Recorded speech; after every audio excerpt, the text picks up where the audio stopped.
आज हम बात करने वाले हैं can breast cancer cause back pain. नमस्ते, मेरा नाम डॉक्टर जय आर है। मैं मुंबई स्थित एक ब्रेस्ट कैंसर, ब्रेस्ट ऑन्कोप्लास्टी और एस लिम्फा सर्जन हूँ।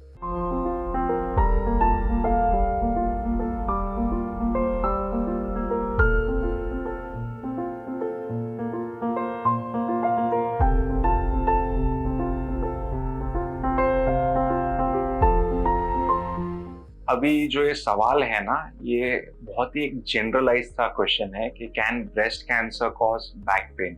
इसके अंदर दो टाइप के इंडिविजुअल्स के बारे में मैं बात करना चाहूंगा। एक इंडिविजुअल है जो कि diagnosed case of breast cancer नहीं है, वर्सेस एक इंडिविजुअल है जो कि diagnosed case of breast cancer है। यानी कि एक जिसमें ब्रेस्ट कैंसर अब तक डिटेक्ट नहीं हुआ वर्सेस एक जिसमें ब्रेस्ट कैंसर है। So let's start off with those ladies जिनमें डायग्नोसिस नहीं है ब्रेस्ट कैंसर का, बट अगर वो बैक एक के साथ प्रेजेंट करते हैं, तो जो बैक एक जो ब्रेस्ट कैंसर की वजह से होता है ना, वो हायर स्टेज पे होता है।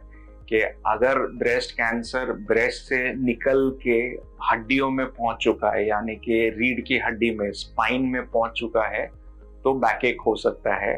तो बैक एक is not a good sign. Backache could be a sign of metastatic disease, यानी कि स्टेज 4 कैंसर। तो ऐसे पेशेंट्स में फिर हमें पैलिएटिव फॉर्म ऑफ ट्रीटमेंट शुरू करना पड़ता है।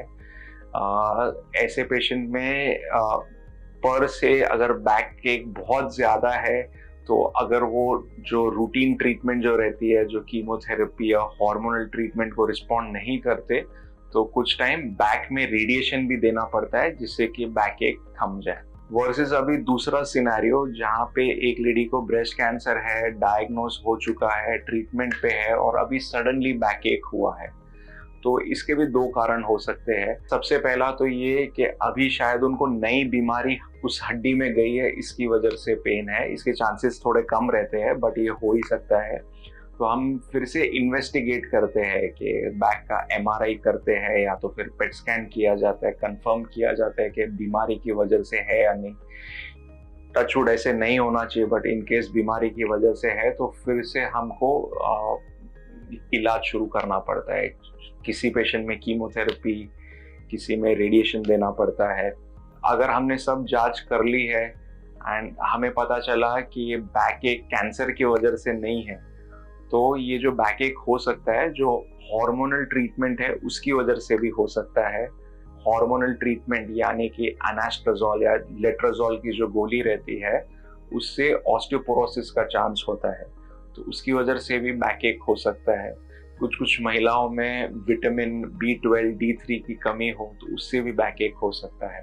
तो ये सब ट्रीटेबल कॉजेज ऑफ बैक एक है जो कि हम अच्छे से मैनेज कर सकते हैं। तो अगर किसी महिला को जिसको ब्रेस्ट कैंसर है और अगर बैकएक हुआ है, तो लाइटली नहीं लेना चाहिए, हमें इन्वेस्टिगेट करना चाहिए। अगर कोई नॉर्मल लेडी है और उनको अगर बैकएक हो रहा है, तो breast cancer is last on the list. हमें जो रूटीन कॉजेज है पहले वो सब रूल आउट करना चाहिए, फिर ही ब्रेस्ट कैंसर की तरफ जाना चाहिए। अगर आपको इस विषय में कुछ भी डाउट है तो आप नीचे दिए गए कमेंट सेक्शन में लिख सकते हैं। मैं या मेरी टीम आपको संपर्क जरूर करेंगे। Thank you.